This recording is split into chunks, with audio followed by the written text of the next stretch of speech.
मला आय-एसच व्हायचं होतं म्हणून मी यू-पी-एस-सी करण्याचं ठरवलं. मी एक खूप डिफरंट पर्सनॅलिटी होते. जिला काहीच नव्हतं माहिती, की आपल्या समाजात काही चाललंय. पण यू-पी-एस-सी खूप वेगळा अँगल देतो. मला असं वाटतंय, की मी पहिली असेल माझ्या पूर्ण फॅमिलीमधली जी मुंबईच्या बाहेर स्टडीसाठी गेली आहे. बरं. आणि सगळ्यांचं तेव्हा रिलेटिव्हचं हेच बोलणं होतं, की मुंबई सोडून इतर ठिकाणी कोण जातं? मी असं ऐकलं की दिल्लीमध्ये लायब्ररीपेक्षा रूमवरतीच राहून अभ्यास करणं प्रिफर करतात म्हणून. मला एक कळाले, की ऑप्शनल खूप चांगला असेल. मार्क्स जर त्यात तुम्ही भारी काढले, तर तुम्हाला नक्की इंटरव्ह्यू कॉल येतो आणि तुम्हाला पोस्ट पण नक्की असते. माझा खूप लो फेज आला होता, की मला घरातून आणि रिलेटिव्हकडून खूप प्रेशर होतं, की म्हणजे आता लग्नाचं वय झालेलं आहे. आता तू हे सोडून दे. माझ्याशी रिलेटिव्ह बोलणं बंद केलं होतं बिकॉज आय बरं. Am failure. मला ॲक्चुअली खूप आश्चर्य वाटतं, की फोबिया काय डिस्क्रिप्टिव्हचा. आय नो ट्रान्झिशन हे कोणालाच आवडत नसतं. एमपीएससी मध्ये पण ऑप्शनल पेपर आहेत. हां. कशा पद्धतीने पाहिलं पाहिजे? पप्पांची अशी डेथ झाली आणि लगेच 10 दिवसावरती माझा इंटरव्ह्यू होता राज्यसेवेचा 2022. पण आता जे नव्याने सुरुवात करतायत हां. त्यांनी कसं पाहिलं पाहिजे डिस्क्रिप्टिव्हकडे किंवा सुरुवात कशी केली पाहिजे त्यांनी?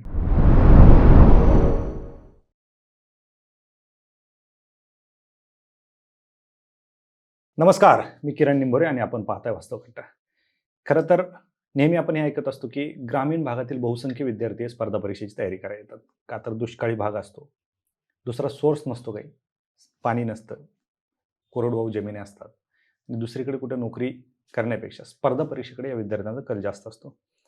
त्यालाच एक दुसरी पॅरलल बाजू आहे की पुण्या मुंबई मधले विद्यार्थी जे असतात ते स्पर्धा परीक्षेच्या फंदात पडत नाहीत. परंतु आज वास्तवकट्ट्यावरती आपल्यासोबत असे गेस्ट आहेत की जे मुंबईचे आहेत आणि त्यांनी दिल्लीला जाऊन यूपीएससीची तयारी केली, त्यानंतर पुन्हा एमपीएससीकडे आल्या आणि एमपीएससीमधून यश संपादन केलं. आज आपल्यासोबत वास्तवकट्ट्यावरती गप्पा मारण्यासाठी निलिशा हाटे मॅडम आलेले आहेत, ज्यांचं 2024 राज्यसेवामधून वित्त व लेखा अधिकारी क्लास 1 पदी ज्यांची निवड झालेली आहे. अशा निलिशा हाटे मॅडम आपल्यासोबत आहेत. मॅडम, वास्तवकट्ट्यावरती खूप खूप स्वागत. खरं तर मी जसं सांगितलं की तुम्ही मुंबईच्या हो. आणि मुंबई पुण्याचे जास्त स्पर्धा परीक्षेच्या फंदात पडत नाहीत. का हं. पडत नाहीत? कारण तेवढे पेशन्स तुमच्याकडे असतात का नसतात मला माहित नाही. आता तुम्ही आलात म्हणल्यावर तुमच्याकडे असणार आहेत. हो. ग्रामीण भागातील विद्यार्थी बऱ्यापैकी स्वतःला आजमावण्यासाठी येतात हं. आणि इथे पाहिजेच पेशन्स. हं. आणि मुंबई पुण्याचे लोक लवकर पैसा कमवण्याच्या मार्गात असतात. हं. तुम्ही स्पर्धा परीक्षेकडे का आला? स्पर्धा परीक्षेकडे ग्रॅज्युएशन झालं माझं जय हिंद कॉलेजमधून. मी टॉपरमध्येच होते कॉलेजमध्ये सुद्धा. MBA करण्याचं ठरवलं होतं. पण मी एक वर्कशॉप अटेंड केलं होतं. विशाल सोलंकी सरांचं IAS आहेत ते. आणि मग त्यांनी सिव्हिल सर्व्हिसेसबद्दल सांगितलं, की तुम्हाला सोसायटीमध्ये पॉझिटिव्ह चेंज आणता येतं. तुम्हाला लोकांसाठी खूप काही करण्याची संधी आहे इथे. तुम्हाला प्रेस्टिज आणि रिस्पेक्ट तर मिळतो, पण हे जे आहे हे खूप छान आहे आणि मला ते पटलं आणि मी सोशल आहे त्यामुळं मी ह्याकडे येण्याचा निर्णय घेतला. बरं. त्यामुळे मी सिव्हिल सर्व्हिसेसकडे आले आणि यूपीएससीच हो, ठरलं. मला IASच व्हायचं होतं म्हणून मी यू-पी-एस-सी करण्याचं ठरवलं आणि मग दिल्लीला गेले आणि मी ते प्रिपरेशन केली दिल्लीला जायचं का यू-पी-एस-सीची. ठरलं? दिल्लीला जायचं ठरलं कारण का मुंबईमध्ये IAS करणारे असं पॉप्युलेशनच नव्हती मला मिळत आणि दिल्ली हब आहे यू-पी-एस-सीचं. मला कॉम्पिटिशन कळालं असतं. तिथे सोर्स आहे, क्लासेस आहेत. सो त्यासाठी दिल्लीला जाण्याचं ठरलं. किती वर्ष होतात दिल्लीला? मी तिथे 5 वर्ष होते. म्हणजे 5 वर्ष तुम्ही यूपीएससी मध्ये घालवले? Yes, yes. क्लासेस वगैरे केले? हो, क्लासेस केले. ऑप्शनलचे क्लासेस केले, GSचे क्लासेस केले आणि मी खूप एन्जॉय केलं. मी एक खूप डिफरंट पर्सनॅलिटी होते. जिला काहीच नव्हतं माहिती, की आपल्या समाजात काही चाललंय. पण यू-पी-एस-सी खूप वेगळा अँगल देतो आणि खूप तुम्ही एन्जॉय करता स्टडी करताना यू-पी-एस-सीचं. मला खूप आवडली ती प्रोसेस. त्याच्या आधी काहीच माहित नव्हतं? नाही, नाही. म्हणजे आपलं पॉलिसीज काय असतात, कसं गव्हर्नमेंट वर्क करतं, कसं ते सिटिझनला इम्पॅक्ट करतं. तर ते यू-पी-एस-सीमुळेच कळालं मला. क्या बात आहे. पण मग हे IAS, IPS अधिकारी जे असतात, हां. यांचं कधी स्वप्न पाहिलं होतं याच्या आधी? ते नाही, वर्कशॉप नाही. अटेंड करायच्या आधी? नाही, नाही, नाही. मग स्वप्न काय होतं? मला नॉर्मलच की ग्रॅज्युएशन झाल्यानंतर एखादा जॉब करायचा, सिटी लाईफ जगायची एवढंच होतं. बाकी काहीच नाही. पॉलिटिक्समध्ये काय चाललंय त्याच्याशी काही घेणं देणं नाहीये आपल्याला, असंच होतं. बरं. पण ते एक वर्कशॉपमुळं आणि मला असं वाटलं मी पण तशीच आहे सोशल आणि मलाही काहीतरी समाजासाठी करायला हवं, म्हणून मी हे क्षेत्र निवडलं आणि मला खूप आवडलं. नाही, तुमच्या मताशी फॅमिली सहमत होते? नाही, बिलकुल पण नाही. मला असं वाटतंय, की मी पहिली असेल माझ्या पूर्ण फॅमिलीमधली जी मुंबईच्या बाहेर स्टडीसाठी गेली आहे बरं. आणि सगळ्यांचं तेव्हा रिलेटिव्हचं हेच बोलणं होतं, की मुंबई सोडून इतर ठिकाणी कोण जातं? ते पण स्टडीसाठी. सगळे मुंबईमध्ये येतात जॉबसाठी. सो त्यांना खूप असं वाटलं, की काहीतरीच हा डिसिजन आहे असं आणि कुणीच नव्हतं फॅमिलीमध्ये, की ज्यांनी गव्हर्नमेंटचं प्रिपरेशन केलं होतं. सो त्यांना थोडं डिफिकल्ट वाटलं, की हे चुकीचा निर्णय आहे. पण माझ्या वडिलांनी खूप मला मदत केली, साथ दिली शेवटपर्यंत. क्या बात है! मग दिल्लीचा प्रवास कसा होता? दिल्लीचा प्रवास असं होतं, की खूप मला भीती वाटत होती. कारण का असं फार एखाद्या वेगळ्या स्टेटमध्ये जातोय, जिथे मराठी लोकं नाही आहेत आणि कसे असतील लोकं काही कल्पना नव्हती. पण तिथे गेल्यावरती असं वाटलं, की दुसरं महाराष्ट्रच आहे. कारण का खूप मराठी विद्यार्थी तिथे होते. त्यामुळे बरं. छोटंसं असं आमचं हेच होतं, की हां, मराठी लोकं आहेत तिथे आणि स्टडीचं पण एक वेगळं स्टडी आहे तिथे, स्ट्रॅटेजी आहे, की 24 तासाची लायब्ररी मी पहिल्यांदा तिथे बघितली आणि असं ग्रुप करून ग्रुप स्टडी करतात तिथे. छोट्या-छोट्या गोष्टीसाठी तुम्हाला तिथे क्लासेस आहे आणि खूप पैसा लागतो. मुळात मला असं वाटतं अप्पर मिडल क्लास असेल ना, तर तुम्ही तिथे दिल्लीमध्ये व्यवस्थित स्टडी करू शकता. कम्फर्टेबल लाईफ तुम्ही तिथे हे करू शकता, मला असं वाटतं. ओके. खूप लोअर मिडल क्लासला मला नाही वाटत शक्य होणार तिथं हं. दिल्लीला स्टडी करणं. बरोबर. कारण का नाही, तिथले जे रेंट आहेत, हाऊस रेंट आहेत, लायब्ररीचे रेंट आहेत, ते खूप आहे आणि क्लासेसचे पण जे चार्जेस आहेत, ते अति आहेत. ते सो नाही, ते मला नाही वाटत. मी असं ऐकलंय की दिल्लीमध्ये लायब्ररीपेक्षा रूमवरतीच राहून अभ्यास करणं प्रिफर करतात म्हणून? हां, तेच ह्यासाठी कारण का माझी स्वतःचीच रूमची रेंट होतं 10,500 होतं बरं. आणि लायब्ररीची 3,500 होती त्यावेळेला. बरं. तर हे शक्यच नाही ना दोन्ही करणं. तर त्यामुळं बरेच जण रूमलाच करायचे. पण मला लायब्ररीचा आवडायचा प्रकार. सो मुंबईला घरे छोटं असल्यामुळे लायब्ररी स्टडीचा प्रकार आहे. त्यामुळे मग तिथेही मी लायब्ररीज प्रिफर केलं होतं असं. मग दिल्लीला तुम्ही 5 वर्ष हं. स्टडी केला. ते मुख्य परीक्षा दिली? हो, मेन्स? मुख्य परीक्षा दिलेली आहे. अच्छा. ते हो. मग कशा पद्धतीने तुमचं शेड्यूल असायचं तिथं अभ्यासाचं? त्यावेळेला असं म्हणजे मी मुख्य परीक्षेला असते ना, तेव्हा मी लायब्ररी चेंज करते. मी फ्रेंड्स जिथे आहे तिथे नाहीच लायब्ररी लावत. घरापासून खूप दूर लायब्ररी लावायची. छोटा तो फीचर फोन वापरायचे मी हं. आणि तो नंबर फक्त घरच्यांकडे असायचा आणि ते पण मी फक्त संडेला त्यांच्याशी बोलायचे आणि मोबाईल 2 महिने रूमवरतीच ठेवायचे ऑलमोस्ट आणि वीकली फक्त संपर्क साधायचे. सो बरं. असं होतं आणि आम्ही 2-3 जण होतो ते सोबत स्टडी करायचो.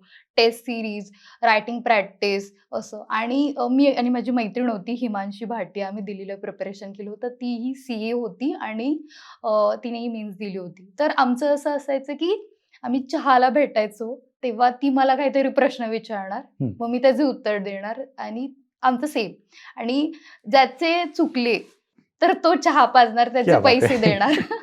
असं किंवा गोलगप्पे ज्याला पाणीपुरी म्हणतो आपण, ते खाऊ घालायचं. असं आमचं बऱ्याचदा असायचं. असं आहे. क्या बात सो है! ते छान होतं. म्हणजे चहाच्या निमित्ताने हां, अभ्यास तरी इथेही व्हायचा. एम-पी-सीमध्ये काजल आहे. तिच्यासोबतही माझं तसंच होतं, की आम्ही चहाला भेटायचो आणि असंच प्रश्न उत्तराचं चालायचं आणि तिथे दिल्लीला असताना हिमांशी सोबत माझं स्टडीचं तसं क्या बात असायचं. है! पुण्यासारखा चहा मिळायचा तिकडे? नाही, पुण्यातला चहा भारी आहे. पोहे मिळायचे का? नाही, नाही, नाही. मग नाश्त्याला काय असायचं? नाश्त्याला मी इडली वगैरे खायचे तिथे. भेटायचं? हां, मिळायचं तिथं. मुंबई आणि दिल्ली काय फरक जाणवत होता का त्यावेळेस? मुंबई, दिल्ली मला सारखंच वाटलं असं. पण मुंबईचं असं आहे की आपली माणसं होती, मराठी माणसं होती, त्यामुळं मुंबई नेहमी जवळच राहिलेलं आहे. बरं. पण तुम्ही सांगताय की तुम्ही मुख्य परीक्षेच्या वेळेस लायब्ररी बदलायचा. हां. तुम्ही पूर्ण वेळ अभ्यास करत होता. हं. चहाला गेलं तरी तुम्ही अभ्यास हां, करायचा. हां. 5 वर्ष तुम्ही अभ्यास केला. हो. काय नक्की काय चुकत होतं? मला असं वाटत होतं, की मी कुठेतरी असं स्टबर्न होते स्टडीच्या बाबतीत. मी मटेरियलमध्ये अपग्रेडेशन नाही केलं, असं मला वाटतंय. हं. त्यामुळे तिथे अदरवाईज माझी रायटिंग खूप चांगली होती. असं प्रेझेंटेबल होती. पण मला असं वाटतं तिथे आणि ऑप्शनलला मी नेहमी दुर्लक्षित केलेलं आहे आणि लास्ट टाईमच्या पण मेन्सला 24ची मेन्स दिली, तेव्हाही मला मेन्स ऑप्शनललाच कमी मार्क आले. सो मला असं वाटतं 24चे हां. UPSCची मेन्स दिली. हो, यूपीएससीची मेन्स ओके. आता लास्ट टाईम. हं. सो त्यातही मला ऑप्शनललाच कमी आले. सो मला एक कळाले, की ऑप्शनल खूप चांगला असेल. मार्क्स जर त्यात तुम्ही भारी काढले, तर तुम्हाला नक्की इंटरव्ह्यू कॉल येतो आणि तुम्हाला पोस्ट पण नक्की असते. ओके. सो तिथे आपण बऱ्याचदा हे करतो, की आपण एकदा प्री झाली, की सगळेजण जीएसच्या मागे लागतात. कारण का तेवढं डायनॅमिक आहे. पण ऑप्शनला खूप नेग्लेक्ट करतात आणि हं. ऑप्शनल शिवाय नाही तुमची यूपीएससी निघू शकत आहे. क्या बात. एवढं आहे. ह्या गोष्टी लक्षात आल्या होत्या, मग तुम्ही MPSCकडे का आलात? एम-पी-एस-सीकडे ह्याच्यासाठी आले, कारण का माझा खूप लो फेज आला होता, की मला घरातून आणि रिलेटिव्हकडून खूप प्रेशर होतं, की म्हणजे आता लग्नाचं वय झालेलं आहे. आता तू हे सोडून दे सिव्हिल सर्व्हिसेस आणि असं आणि इतके वर्ष झाले जॉब नाहीये आणि एक असं होतं, की माझ्याशी रिलेटिव्ह बोलणं बंद केलं होतं बिकॉज आय बरं. एम फेल्युअर त्यांच्यासाठी आणि फ्रेंड्स, स्कूल फ्रेंड्स आहेत त्यांनी बोलणं बंद केलं होतं असं. मला खूप लोनलीनेस सुद्धा आलं होतं. 3-4 जण होते कॉन्टॅक्टमध्ये. माझी बेस्ट फ्रेंड आहे पल्लवी. तिने सतत मला मोटिव्हेट केलं. पप्पा माझे, माझी बहीण दीपावली, तिने मला नेहमी सपोर्ट केला, की "नाही, तू स्कूल, कॉलेजमध्ये टॉपर राहिलेली आहे. You should pursue now." तर मी विचार केला ठीक आहे. मग माझ्यासोबतचे जे प्रिपरेशन करणारे होते, त्यांनी आधी दिली होती मेन्स एम-पी-एस-सीची. ओके. सो त्यांनी मला सजेस्ट केलं, की "तू एम-पी-एस-सी दे. तुझं फॅक्ट्सवरती होल्ड आहे, तुझं होऊ शकतं." सो मी दिली 2021ची प्रिलिम आणि मग पहिल्या ह्याच्यातच मेन्सला मी क्वालिफाय क्या झाले. बात.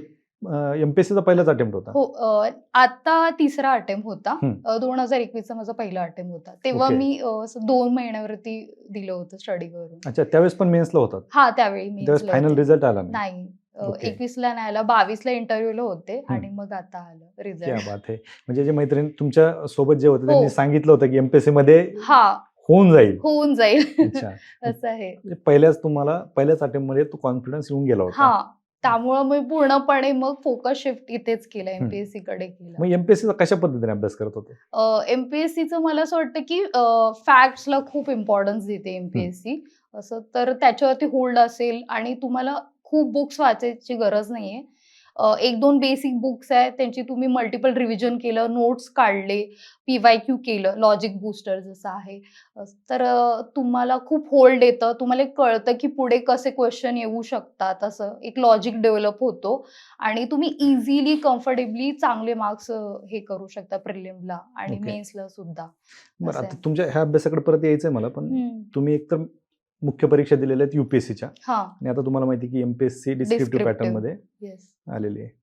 काय सांगाल कशा पद्धतीने, कारण भीती आहे मुलांमध्ये अजूनही, हां. की डिस्क्रिप्टिव्ह पॅटर्न आपल्याला जमणार आहे का? उत्तर येस. आपल्याला लिहिता येतील का? हां. कारण लिखाणच राहिलेलं नाही मुलांचं. काय वाटतं कशा पद्धतीने यांनी तयारी केली पाहिजे?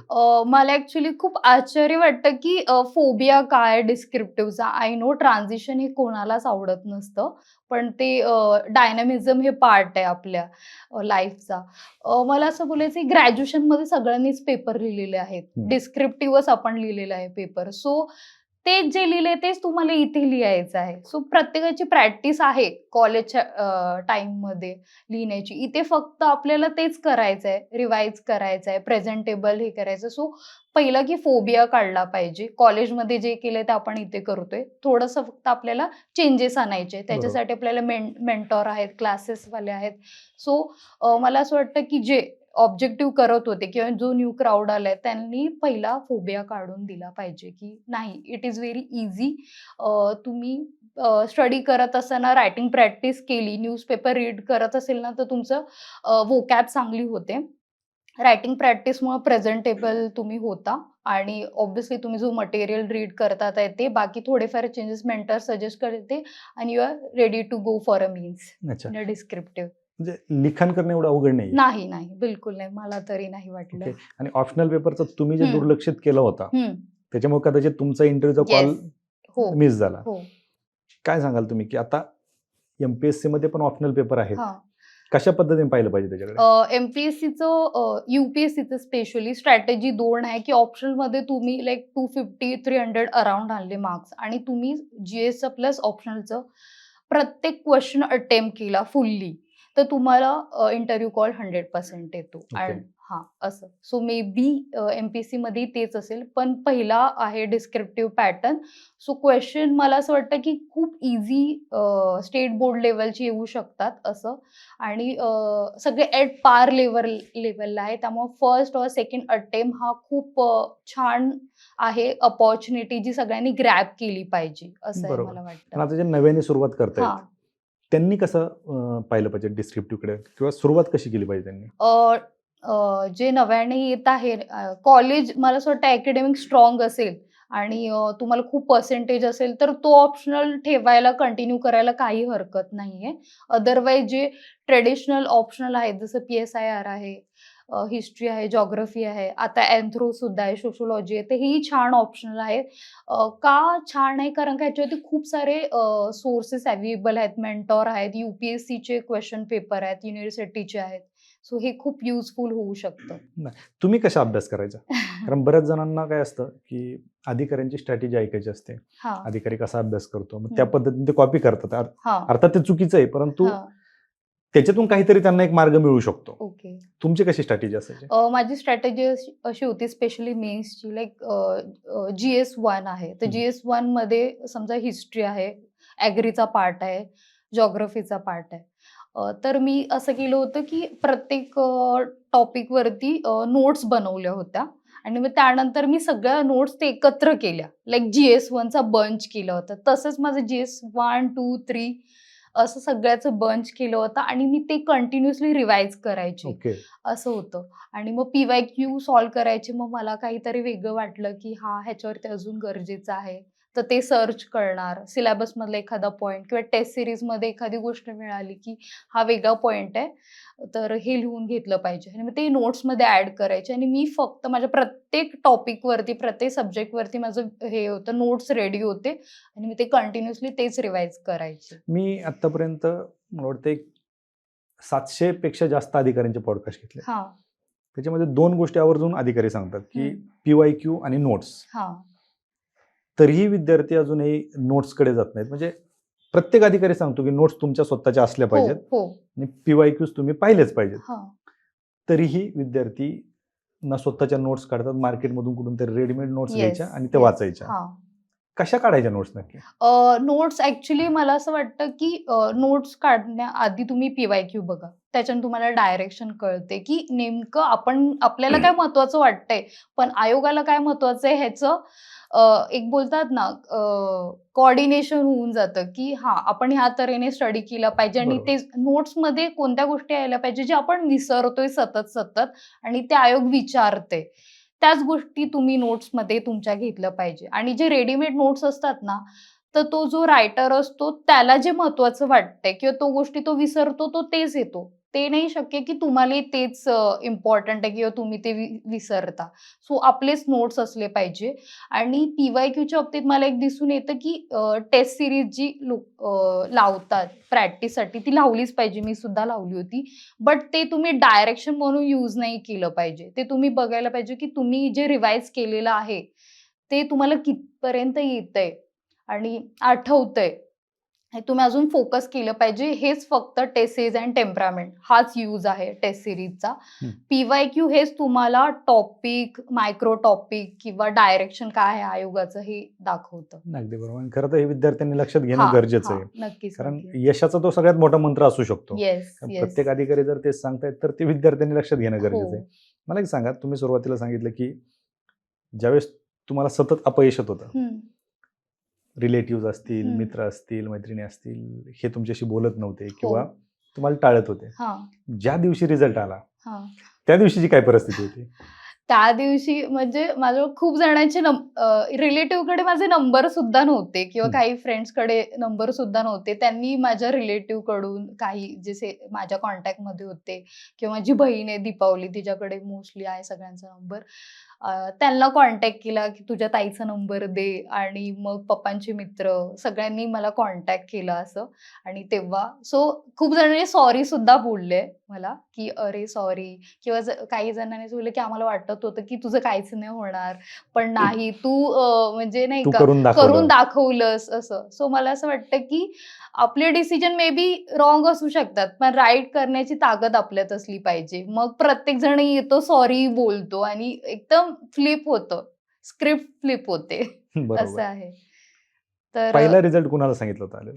बहिणीला सांगितलं होतं. बरं. ॲक्चुअली मला माझ्या वडिलांना सांगायचं होतं, बट 2022च्या वेळेला पप्पांची कॅन्सरमुळे डेथ झाली अरे बापरे! होती. हां. आणि म्हणजे तो खूप डिफिकल्ट फेज होता माझ्यासाठी.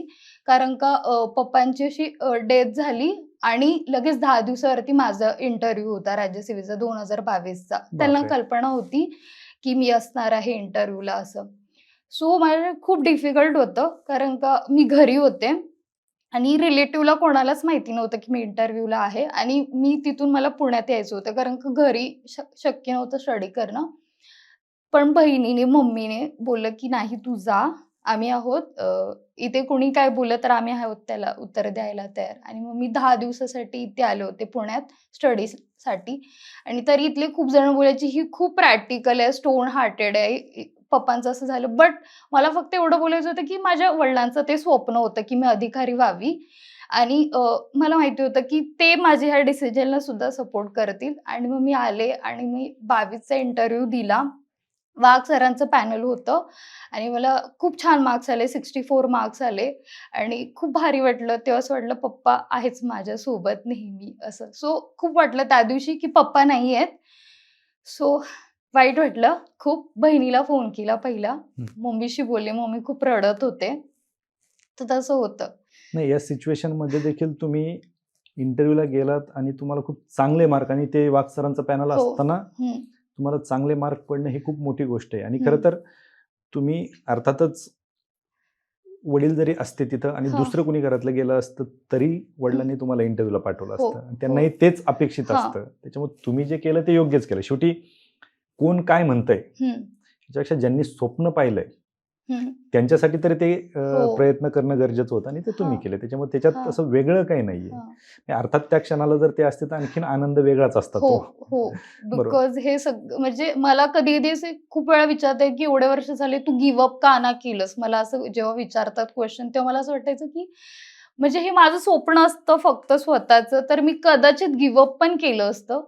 पण माझ्या वडिलांवरती माझं खूप प्रेम होतं आणि त्यांचं ते स्वप्न होतं, म्हणून मी ते कधीच नाही सोडलं. खरं आहे. बिकॉज कारण मला त्यांना प्राउड करायचं होतं. येस. छोटी-छोटी संकट असतात आणि त्याचा मोठा बाऊ हां. करून हं. आपल्या अपयशाचं खापर त्या संकटांवरती फोडणारे भरपूर स्टुडंट आम्ही हां. पाहतो. हं. की माझ्या घरी इंटरव्ह्यूच्या आधी माझ्या घरी एक प्रोग्राम होता. हां, हां. इंटरव्ह्यूच्या आधी माझ्या घरात किंवा परीक्षेच्या आधी माझ्या घरात काहीतरी हं, इन्सिडेन्स घडला हं, होता. हं, असे सांगणारे पण विद्यार्थी हं, असतात. म्हणजे त्या अपयशाचं खापर हे हं, त्या घटनांवरती फोडलं हं. जातं. तुमच्या मागे तर एवढा मोठा दुःखाचा डोंगर होता, हां. तरीही तुम्ही तो पार करून गेलात. हो, हो. म्हणजे हा एक मेसेज विद्यार्थ्यांपर्यंत जाणं खूप गरजेचं आहे. हं, कारण संकट किती मोठे आहे, हं. त्याच्यापेक्षा तुम्ही किती जिद्दी आहात हो. आणि त्याचा कसा पाठलाग करताय हे पण तेवढंच खूप. महत्वाचं आहे. हां. तुम्ही सुरुवातीला सांगितलं होतं, की तुम्ही अधिकाऱ्यांचं भाषण ऐकलं, त्याच्यानंतर तुम्हाला कळलं हं, हे क्षेत्र आहे आणि हं. तुम्ही ठरवलं, की मला पण आय-ए-एस हां. व्हायचंय. हं, एक काळ होता हं, मागचा एक 10-12 वर्षापूर्वी. हं, काही अधिकाऱ्यांची भाषणं ऐकून हं. एक पूर्ण पिढीच या हो. क्षेत्रामध्ये आली हां. आणि स्पर्धा परीक्षा आय-ए-एस हो, हो, बनायचंय किंवा हो. एम-पी-एस-सी मध्ये यायचंय. हां. खूप मोठे लोंढेचे लोंढे या हां. क्षेत्रात आले आणि अजूनही ते इथेच आहेत. आता ज्यांची भाषणं ऐकून ते इकडे आले, हं. त्यांना हेच विद्यार्थी आता नावं ठेवतायत, की ओके. यांच्यामुळे आम्ही आलो. हं. त्यांच्यामुळे तुम्ही आलात, पण त्यांच्यामुळे जे आले ते अधिकारी पण झाले हो. आणि त्यांच्यामुळे जे आले, पण तुम्ही काहीच केलं नाही हं. किंवा जेवढे आले तेवढ्यांना कोणी नोकरी देऊ शकत नाही. हो, बरोबर आहे. आता तुम्हीही हं. तसंच भाषण ऐकून आलात. हां. ओके. या येस. क्षेत्रात आलात, तुम्ही येस. 5 वर्ष हां. युपीएससी मध्ये घातले, हां. फायनली तुम्हाला यश मिळालं. हं. आता आपला हा पॉडकास्ट पाहूनही अधिकाऱ्यांनी किंवा विद्यार्थ्यांनी या क्षेत्रात यावं. मला सर एक बोलायचं आहे, की आज जर मी सक्सेस झाले नसते, तरी मी कोणाला ब्लेम नसतं केलं.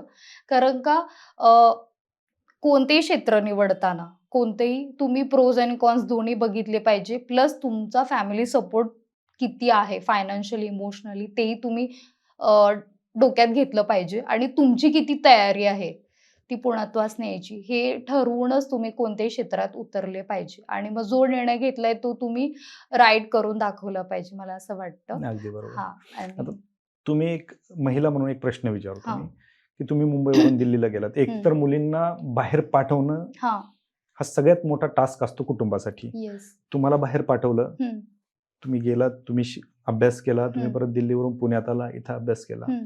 परंतु अजूनही कित्येक पालक हं. मुलींना बाहेर पाठवायला तयार पाठवत नाहीत. नाही. हां. आणि ज्या मुलींना बाहेर पाठवलं गेलंय, हं. त्या मुली काही मुली आहेत की ज्या अभ्यास करतायत, अधिकारी बनतायत, परंतु अजूनही काही मुलींना दिशा मिळत नाही. हो. एकंदरीत पालक आणि मुली हं. आजच्या पॉडकास्टच्या शेवटी काय तुम्ही सांगाल? मला फक्त एवढं सांगायचंय, की मला पाठवण्याचं जे डॅडींनी डिसिजन घेतला माझ्या, तर माझं अकॅडमिक खूप स्ट्राँग होतं. आधीच त्यांनी बघितलं होतं. सो त्यांना माहिती होतं, की मी अकॅडमिकली एवढे छान प्रोग्रेस केलेली आहे, तर मी कोणत्याही क्षेत्रात जाईल तर छान प्रोग्रेस करेन, असं त्यांना वाटत होतं. आणि दुसरं मी जेव्हा दिल्लीला गेले किंवा पुण्याला आले, सो माझ्या बॅक ऑफ द माइंड एवढं होतं, की माझ्या पप्पांनी मला पाठवलेल्या विश्वासाने आणि माझ्या मागे 2 बहिणी आहेत. सो मी असं काहीच नाही करणार, की ज्याच्याने त्यांना रॉन्ग मेसेज जाईल किंवा माझ्या दोघी बहिणींवरती काहीतरी निगेटिव्ह इम्पॅक्ट होईल किंवा माझ्या रिलेटिव्हमध्ये ज्या मुलींना बाहेर पाठवत आहे, की निगेटिव्ह इम्पॅक्ट होईल. सो असं नाही. सो मला करिअरमध्ये सक्सेस होऊन दाखवायचंच होतं, की ह्यानंतर सुद्धा मग बरेच जण आपल्या मुलीला बाहेर पाठवतील. सो कुठेतरी मला वाटतं जी मुलगी घरातून बाहेर पडते ना, तिच्या मागे इन्व्हिजिबल रिस्पॉन्सिबिलिटी असते, की तू काहीतरी करून दाखव. तू एक एक्झाम्पल सेट कर, तरच दुसऱ्या मुलींना दार खुले होतील. सो मला असं क्या वाटतं, बात की है! ते माझ्या मागे होतंच कुठेतरी, की नाही मी हे राईट करून दाखवेलच. सो कोणावरती निगेटिव्ह इम्पॅक्ट नाही होणार. अच्छा. मग आता ज्या काही नवीन मुली येतात, यांना काय सांगाल तुम्ही? मला फक्त हे बोलायचं आहे, की कोणत्याही क्षेत्रात जर मुली पदार्पण करत आहेत, तर खूप करिअरला महत्त्व द्या. म्हणजे मी हे सतत का बोलते, कारण का उद्या लाईफमध्ये काही होऊ शकतं. तुमचं पार्टनर असो किंवा आई-वडील असो, ते हँडिकॅप किंवा निघून जाऊ शकतात. त्यावेळी तुम्ही डिपेंडेंट असणं म्हणजे चुकीचं आहे. तुम्ही एज्युकेशनल इंडिपेंडंट असणं, फायनान्शियल इंडिपेंडंट असणं खूप महत्त्वाचं आहे. त्यामुळे कोणत्याही क्षेत्रात जाऊन तुम्ही तिथे वर्चस्व गाजवणं गरजेचं आहे. अगदी असं मी बरोबर. एवढं बोलेन. तुम्ही 5 वर्ष मध्ये घालवली, नंतर तुम्ही एम-पी-एस-सीत आलात, तुम्हाला यश मिळालं. हो. यश नसतं आलं तर? काय प्लॅन बी होता? प्लॅन बी असं होतं, की मी बिझनेस केलं असतं. असं ठरवलं होतं, की मी जर सक्सेस नाही झाले एम-पी-एस-सीमध्ये किंवा यू-पी-एस-सीमध्ये, तर मी बिझनेस करणार होते. मुंबईमध्ये म्हणजे असं ठरवलं होतं. मी घरी बोलले होते, की नाही झालं तर आपण लेडीज वेअरसाठी एक शॉप हे करू आणि मी तिथे कपड्यांचा व्यवहार करू म्हणजे असं. प्लॅन तयार होता. प्लॅन तयार होता, की हे नाही तर तिथे. तुम्ही दिल्लीचे 3 वर्ष, 5 वर्ष, हां. पुण्यामध्ये 2-3 हं, वर्ष हं, एवढा कालावधी घालवलाय. हं. काय वाटतं तुम्हाला स्पर्धा परीक्षेमध्ये यश मिळवण्यासाठी किती वर्ष वाट पाहिली पाहिजे? मला असं वाटतं, की प्रत्येकावरती डिपेंड आहे. तेच की फायनान्शियली, इमोशनली किती तुम्हाला सपोर्ट आहे. तुमची प्रोग्रेस तुम्ही ट्रॅक केली पाहिजे. मला असं वाटतं, की यू-पी-एस-सीमध्ये मी मेन्स दिली होती, पण इंटरव्ह्यूचं नव्हतं होत. तर मी जसं ट्रॅक चेंज केलं. एम-पी-एस-सीकडे पण ट्राय केलं. सो असं केलं पाहिजे पॅरलली. जर तुम्ही एम-पी-एस-सी करताय, तर तुम्ही कंबाईंडला पण फोकस दिला पाहिजे. म्हणजे जर तुम्ही यू-पी-एस-सीचे 2 अटेम्प्ट दिले आणि नाही होतंय किंवा एम-पी-एस-सीचे 2 अटेम्प्ट दिले, नाही होतंय, तर तुम्ही तिथे कंबाईंडला शिफ्ट होणं किंवा एम-पी-एस-सीला शिफ्ट होणं गरजेचं आहे. ओके. बरेच सारे तुम्ही खूप सारे जे अपॉर्च्युनिटी आहे, त्याला तुम्ही ट्रायल दिला पाहिजे. तर तुम्हाला सक्सेस मिळेल. तुमच्याजवळ जॉब असेल, तर कोणी तुम्हाला क्वेशन करणार नाही आणि तुमचं पुढचं ड्रीम तुम्ही पर्स्यू करू शकेल, अच्छा. असं वाटतं. शेवटचा प्रश्न. तुमची जी काही पोस्ट आहे आता तुम्हाला जी मिळालेली हं. आहे, वित्त व लेखा अधिकारी, हं. जे क्लास 1 आहे, हां. ज्याला तुम्ही एम-पास म्हणता किंवा कॅफो म्हणता. हां. खूप मोठा लाँग फॉर्म आहे, जाऊ देतो. काय नक्की ती पोस्ट जी आहे, हं. एकतर राज्यसेवेतून हं. ते पद भरलं जातं. पण ते सगळ्यांना म्हणजे प्रत्येक कॅन्डिडेट एलिजिबल झालेला, इंटरव्ह्यूला एलिजिबल झालेला त्या कॅन्डिडेटला ती नाही. मला वाटतं नाहीये. ते फक्त कॉमर्ससाठी. काय येस. नेमका हा प्रकार काय? अ, अ, ही राज्यसेवेतूनच भरली जाते. कॉमन क्रायटेरिया म्हणजे प्रिलिम क्रॅक करावी लागते. मेन्स पण सेम होते, जशी इतर जनरल स्टुडंटला असतं. पण इंटरव्ह्यू पण तुम्हाला त्यात क्वालिफाय करावा लागतो. फक्त अलॉटमेंटच्या वेळेला हा फक्त टेक्निकल बॅकग्राऊंड आहे. म्हणजे बी-कॉम ज्याच्यामध्ये 55% अबाव तुम्हाला हवे किंवा मग एम-बी-ए इन फायनान्स हे 2 टेक्निकल जर असेल तुमच्याजवळ डिग्री तरच तुम्हाला ही पोस्ट अलोकेट होते आणि मला असं वाटतं कॉमर्स ज्यांचं आहे ग्रॅज्युएशन किंवा झाल्यानंतर जे सिव्हिल सर्व्हिसेसमध्ये येऊ पाहतात आहे, त्यांच्यासाठी खूप छान अपॉर्च्युनिटी आहे, की तुम्ही जे स्टडी केलेलं आहे मॅनेजमेंट, फायनान्स कॉलेजमध्ये ते तुम्हाला ॲक्चुअली गव्हर्नमेंटसाठी ऑप्टिमम युटिलायझेशन म्हणून यूज करता येईल. So go for it. Okay. नक्कीच मॅडम. खरं तर जे सुरुवातीला मी जसं सांगितलं, की छोट्याशा अपयशानंतर किंवा हं. छोट्याशा दुःखानंतर पण खचून जाणारे लोक आहेत. तुमच्यावरती तर दुःखाचा डोंगर कोसळलेला होता आणि तोही इंटरव्ह्यूच्या आधी. हं. तरीही तुम्ही हे यश संपादन केलं. एक मुलगी असून 5 वर्ष दिल्लीला घालवून आणि हो. त्याच्यानंतर पुन्हा पुण्यात येऊन हां. त्याच ताकदीने यश मिळवणं ही खूप मोठी गोष्ट आहे. हा एक महिलांसाठी आदर्श ठरू शकतो. हां. नक्कीच आपण वास्तव कट्ट्यावरती आलात आणि मनसोक्त गप्पा मारल्यात त्याबद्दल मनःपूर्वक आभार. Thank you. तुम्ही मला इथे